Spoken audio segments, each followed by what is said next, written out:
tudo bem? Eu me chamo Eduarda, sou do curso de Odontologia da Unifacisa e vamos dar início ao quarto episódio da segunda temporada do nosso CrânioCast. A temática de hoje será Sistema Vascular, Linfático e Nervoso da Cabeça e do Pescoço. Oi, gente, me chamo Beatriz, também sou apresentadora do CrânioCast e hoje trouxemos a especialista Natália para falar um pouco sobre o assunto. Tudo bem, Natália? Oi, Tudo gente, bem? tudo bem? É um prazer estar com vocês aqui para falar desse Prazer tema nosso. tão importante. E para começar a falar, acho muito interessante que quando a gente pensa nesse tema, assim, da anatomia da cabeça e pescoço, a gente geralmente costuma relacionar apenas a ossos, músculos, cartilagens, e a gente tem que pensar também que essas estruturas não seriam nada sem que tenha outras estruturas responsáveis por vascularizar e inervar essas partes do nosso corpo. E aí, para ficar mais fácil, para ficar mais dividido para a gente explicar, a gente vai dividir essas partes em sistema vascular, sistema linfático e sistema nervoso. Vamos começar falando um pouquinho sobre o sistema vascular, mais puxado para a parte das artérias, e depois a gente fala um pouquinho sobre veias. O sistema vascular, ele começa, para irrigar a cabeça e o pescoço, ele começa com uma artéria chamada artéria carótida comum.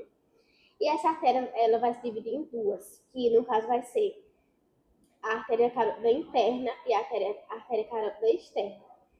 E vamos começar falando um pouquinho sobre a interna. Por ela ter esse nome, carótida interna, geralmente muitas pessoas pensam que ela só serve para irrigar a parte de dentro da nossa cabeça, ou seja, o cérebro. Mas, pelo contrário do que muitas pessoas pensam, ela é responsável por irrigar o encéfalo, parte da órbita e também parte da fronte.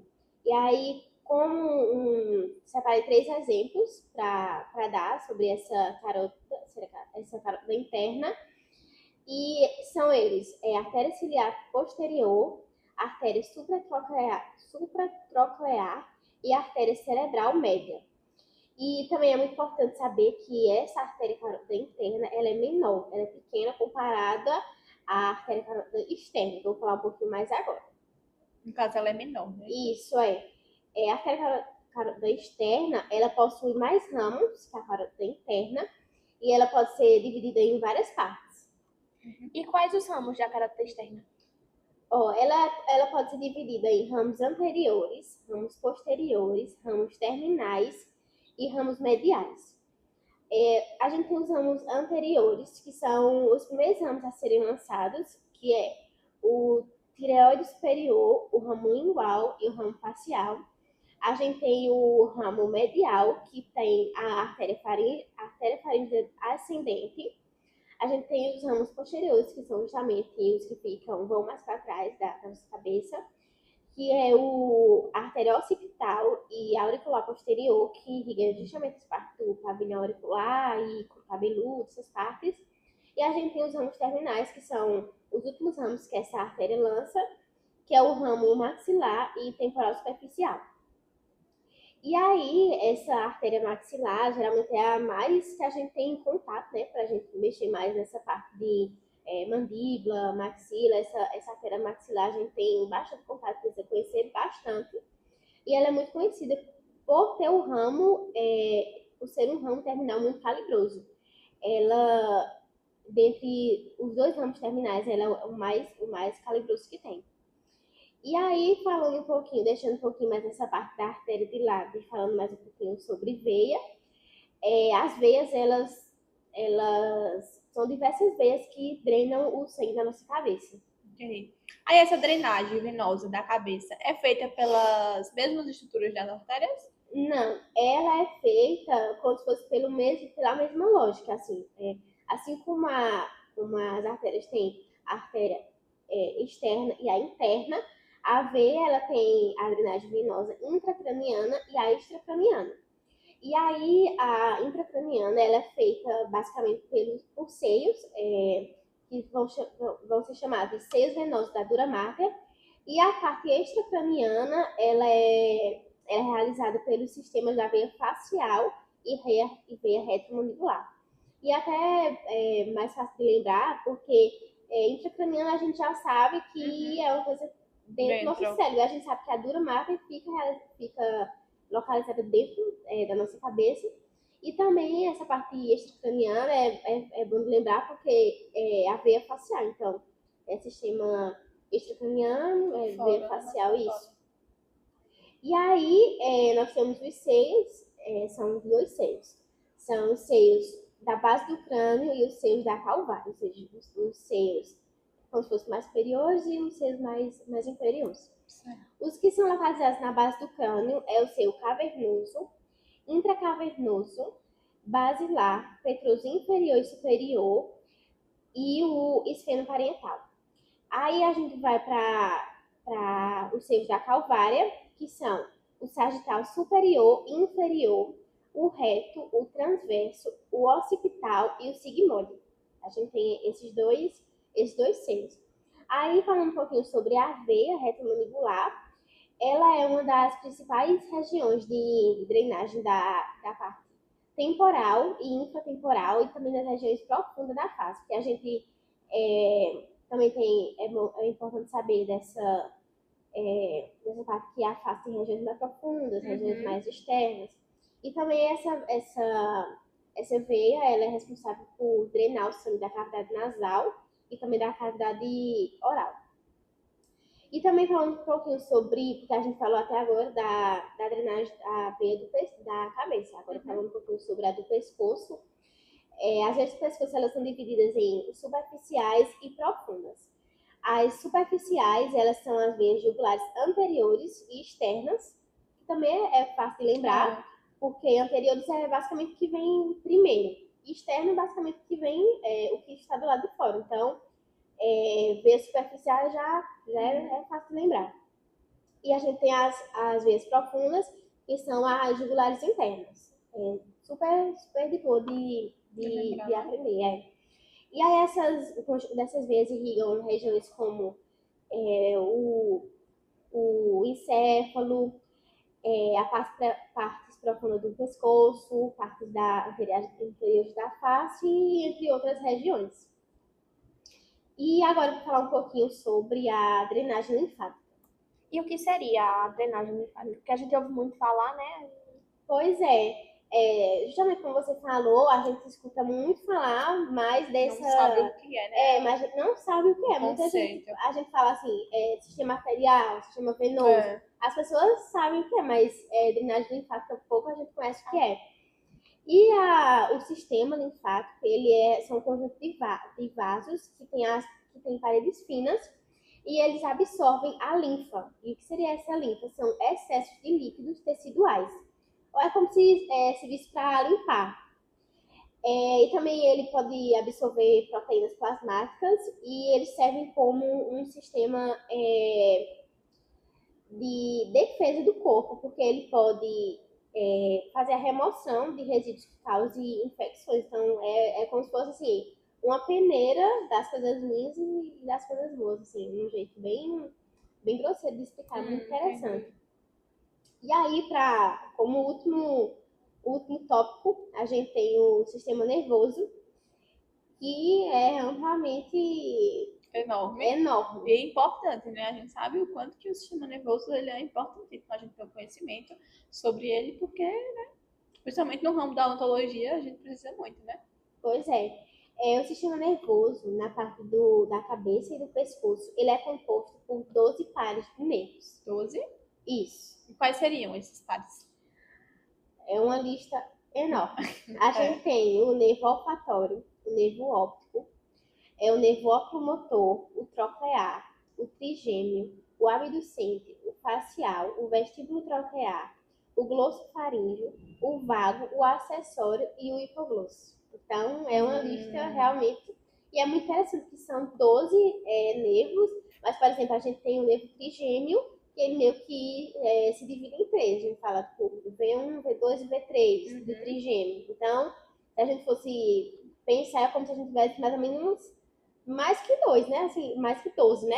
Porque se um se divide em Tem três. várias ramificações, né? Uhum. No caso, esses que vocês falam, que esses nervos que você citou, eles estão em ordem, tipo, do primeiro até Isso, do primeiro nervo até o 12º. Ah, entendi. No caso, em ordemzinha, né? Isso, é.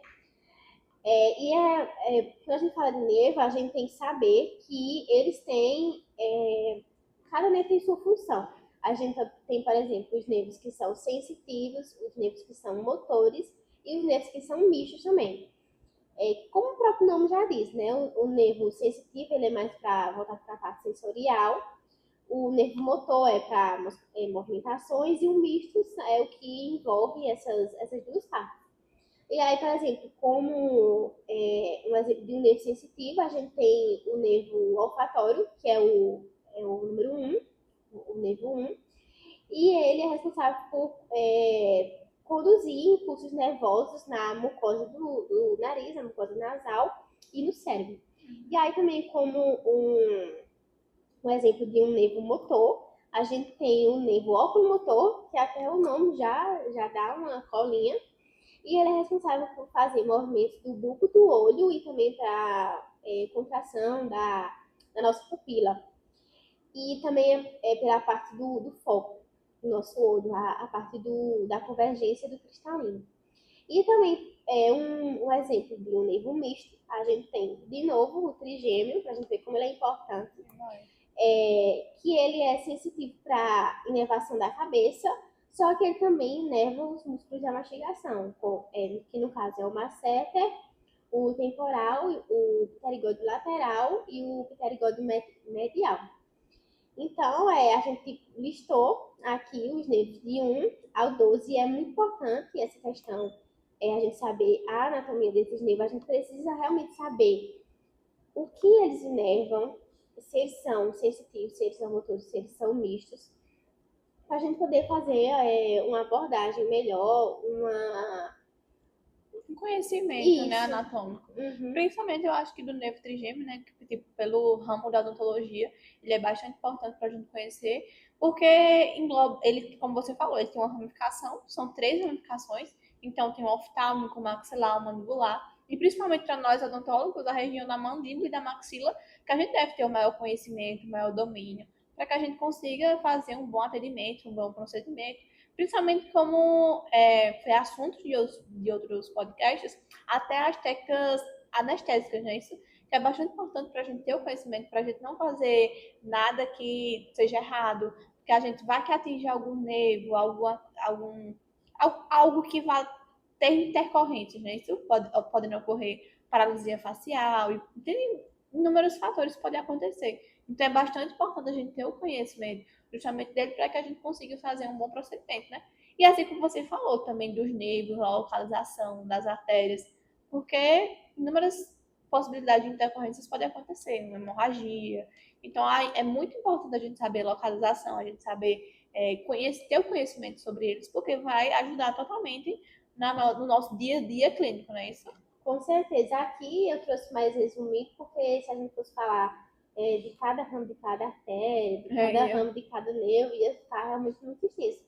Mas é importante depois a gente parar para pensar, parar para estudar e perceber assim, tal artéria, por onde ela passa, qual ramo que ela deixa.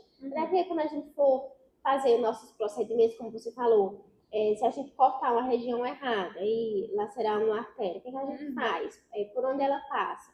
O que ela irriga? O que região ela pode afetar? Né? Assim, a gente tem que saber sim a região onde é cada músculo, onde é cada osso, mas principalmente essas partes, justamente desse tema, o sistema nervoso, o sistema linfático e o sistema venoso. Até porque a gente sabe que um órgão, ele não funciona se ele tiver, por exemplo, necrosado, que é falta de oxigenação, se ele não tiver... quantas intercorrências a gente pode ter se dilacerar um nervo, seja ele motor, seja ele sensitivo, ou pior ainda, né, se ele for misto. É verdade. E a gente sabe que, assim, como você falou, né, é um assunto bem amplo, é algo que você, assim, tem que ir a fundo para ter conhecimento sobre ele, que não é simples, nada se resume a você vir aqui e explicar, não, mas tem muita coisa, né, além disso. Mas que foi bastante proveitoso porque você conseguiu resumir pra gente, para não ficar tão cansativo, você foi bem objetiva e chegou no ponto que a gente queria, que era realmente passar esses conhecimentos para a gente conseguir compreender um pouco mais sobre esse assunto. Você teria alguma coisa a falar? Não, só agradecer, falar assim que realmente é um tema muito grande, mas o mínimo que a gente consegue trazer já é importante, mas se só isso aqui que eu falei já é importante, imagina se a gente fosse se aprofundar, né, nesse tema. E eu gostei bastante, espero que vocês tenham aprendido pelo menos um pouquinho Com comigo certeza, foi hoje. ótimo. E espero que vocês me chamem para Outras próximos oportunidades, né? episódios. Com Para a certeza. terceira temporada do Sim, Crânio. tem alguma coisa pra falar, Bia? Não, agradecer também a sua presença. Acho que Sim. tanto eu quanto o Eduarda, quanto o público, deu para aprender bastante, mesmo sendo pouco em relação ao que o tema é, né? Mas deu para aproveitar bastante o que você falou. E é isso. Sim, eu quero agradecer mais uma vez por você ter aceitado o nosso convite, estar aqui conosco. Foi bastante proveitoso, assim como o Bia falou, e com certeza terem outras oportunidades. Quero agradecer a você e também quero agradecer a vocês por estarem aqui conosco. Até a próxima. Tchau!